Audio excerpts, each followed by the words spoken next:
That was sensational! Season 2 of Cuphead brought more of the beloved characters from the video game to the medium-sized screen. But some changes came along with their TV debuts. Let's look at some of the more interesting ones. Number 1. Float like a Hildaberg, sting like a bee. One of the first flying level bosses finally debuted in the TV show. While Hildaberg looks pretty similar to her video game counterpart, one of the very subtle changes is she goes from a blimp to human-blimp hybrid in the show, while in the game she goes from human to the hybrid form. This feels like a pretty small change meant for die-hard fans, but dying isn't hard in the games, that's for sure. Number 2. Fans have had a whale of a time with this new cameo. While he looks very similar to his game counterpart, Brineybeard finally got the HD treatment with a more well-drawn appearance, added chest hair, and a deeper backstory. While in the game he was a more simple character who eventually gets swallowed by his own ship. The TV show features a different kind of betrayal, specifically by the object of his affections, who we'll cover next. Number 3. Cala Maria, Calamari. Get it? You talk too much. This mermaid/monster/Medusa character also finally made her debut in Season 2 of the show. All things considered, Cala Maria looks pretty similar to her game counterpart, with some color swaps in her limited clothing. The real changes came with her character, as she gets a full song, backstory, and motivation to be the best sea monster she can be. We get it. Number 4. This candy-themed character is anything but sweet. Baroness Von Bon Bon appears in Season 2 of the show, planning to turn the Cuphead bros into sweet treats to eats. Her character design is quite similar to the boss battle she appeared in the game, right down to her scary castle steed. Her eyes are blue instead of yellow. She also sports red gloves in the game, while her show counterpart has white gloves. Personality-wise, we'd say they're both just as crazy as the other one. Just can't resist. Number 5. This next entry really infested Season 2 of the Cuphead show. Werner Werman, the rat soldier turned Cuphead boss, is fairly similar in appearance to what he looked like in the video game. However, his goal, rather than to defend his own soul from Cuphead coming to collect, is to move Elder Kettle out of his house and own it for himself. Personality-wise, he is just as industrious, inventive, and violent in his actions. It is useless. Your cottage is mine. Number 6. How dramatic can you be? Sally Stageplay, the theater-themed boss from Cuphead, does not adorn her Stageplay clothing like she does in the video game, as she's only leaving the theater, not putting on a violent performance for the Cup brothers as she does in the game. She's also missing her trademark umbrella, and her antagonistic attitude toward the Cup-based heroes. We definitely prefer this version, a lot less yelling too. Number 7. Shouldn't his name be Record Player Head in this universe? Anyway, Ludwig, the minor character from the game who is feuding with another art critic, appears in the second season of the show. He comes off as quite the snob, which seems correct for the character, as that is the feeling we get from his comments in the game. However, there is a small wardrobe change between Ludwig's TV and game appearances. He is dressed in much more fancy attire in the show, and his head is a lot more detailed, another benefit to the Netflix HD experience. Anyway, let us go, my boy. Number 8. Do you think he's related to Mr. Krabs from SpongeBob? Kaptain Krustacean, a mini-boss from one of the run-and-gun levels of the game, is a lot less of a hurdle to Cuphead and Mugman in the show, making a quick cameo in the second season episode A High Seas Adventure. His appearance is fairly different, as he's more human-looking and sports a nail gun, which he switched with just shooting lightning from his claws. Though lightning powers probably aren't that helpful for fixing a ship.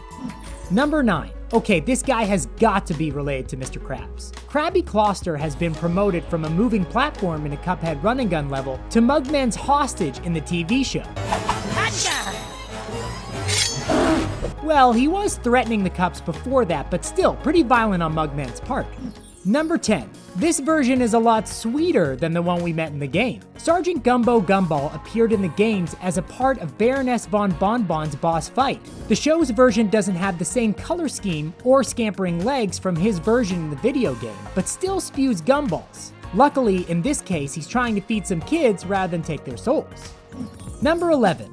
It's actually Miss Cyclops. Who would have thought? While in the video game, she attempts to run over the pair of cups during another run and gun level. In the show, she actually helps the two escape from prison in the beginning of season 2. She also sports a prison outfit in the show, which she didn't have in the game, but she also wasn't in prison. So we still consider it a pretty faithful adaptation. Oh, don't worry.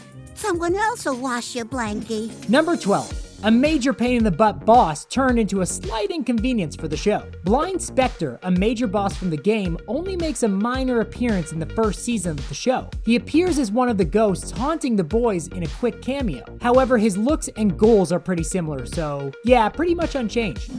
Number 13. Well, jolly gee swell, boys, look who's making quite a stir. The quick-talking Miss Chalice from the show was not the way she originally debuted. While Miss Chalice got promoted from her first video game appearance to a major character in the DLC for the game, her appearance is slightly different between the two. She's gone from an older damsel in distress type to a much more independent and borderline deviant type of person. She's also much more Chalice-like in her video game version, and more Cuphead-like in the show. I gotta admit, I don't usually stick around in one place for this long.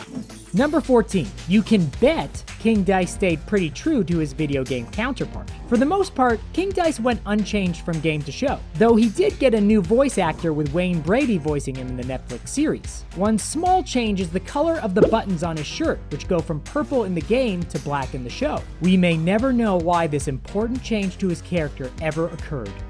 Number 15. Video game fans would have been so disappointed if we didn't get to see Cuphead do his famous pants pull move. Gamers will know Cuphead always made sure his pants were on nice and tight before each boss battle in the games. So while it's a little more sinister in the games than when he does it in the show, it's an important part of the character and we're glad to see it made the trip. Number 16. How do you let people know a character is bad? Just straight up make them the devil, of course. Early on in the show, fans were delighted to see the devil play a key part in the show, since he was the main antagonist in the games. Not only that, but we got to see his dangerous dragon form, which was a phase he used in the video games. Other than a bit of a color palette change, a pretty faithful adaptation for sure. Number 17. Hopping on to our next entry on the list, Ribby and Croaks, a duo boss battle from the game, might be dressed better than in the TV show. They're still prone to violence, as can be seen by the boxing gloves they've kept on their hands. While we learn a bit more about them in the show, other than another color palette change, their characters feel very true to the game. Number 18. Onions. Crying. Do you get it? Most Cuphead players can remember the Crying Onion boss guy, as it's one of the first foes from the game. So it only seems fair that Ollie Bulb of the Root Pack had to be in the show at some point, and he had to have a scene of him crying. Though instead of hurting the Cup's health, in the show it simply hurts their pride. Number 19. Another hot Cuphead cameo was snuck into Season 1 of the show. One of the toughest bosses from Cuphead, Grim Matchstick, appears in the first season to roast Porkrind. Unfortunately without the flamethrower head transformation, but we're being picky, it's mostly unchanged from the game. Number 20. Never was a mythical wishing well so scary? What was that? Quadratus appears in the TV show to help the boys protect themselves from the devil, after appearing in the video game to tell you what a bad gamer you are. So we consider it a big glow up for sure. Number 21. This piggy salesman is pretty similar to his video game debut, where he sold the player upgrades to the finger gun and dash techniques. His color scheme is a bit different, with green overalls and yellow gloves. Personality-wise, he's a bit meaner in the TV show, as he does fantasize about smashing the Cup brothers' heads. Number 22. Out with the old, in with the old. Practice all day and you might get better. Elder Kettle gets an HD improvement, getting some nice glasses, yellow gloves, a cane redesign, and some comfy slippers. He's featured more in the show than he was in the games, but still plays a protective role for the boys, despite the fact that they may not deserve protection. Number 23. It's a bird, it's a plane, it's Mugman. While it is brief, we get to see the return of Mugman inside a plane, just like from the flying levels he appeared in the game. Now the Mugman we know from the show probably can't afford a plane, but here's hoping they have a flying episode in the future. Number 24. Nothing like a stroll through the woods to begin a new adventure. The video game began with the two Cups walking through Inkwell Isle, and so does the TV show. Beaten path, trees, and all. Now the TV show's forest is a bit darker and is missing the game's overworld theme music, but still, cool shout out to the game. Number 25. It's confirmed, Cuphead's soul always looks the same. Cuphead's ghost or soul or whatever makes an appearance in the show as well, also having his pink heart appear in the middle of it, and is very similar to the soul we see leaving his body in the game when you run out of health. Now, Mugman didn't parry it to save Cuphead in the show, but that's just not as interesting as Mugman tricking the devil, you know? Those were our favorite similarities between Cuphead the game and Cuphead the show. Any you noticed that we didn't mention? Let us know in the comments below. If you enjoyed, like and subscribe for more animated content. And thanks for watching The Things Animated.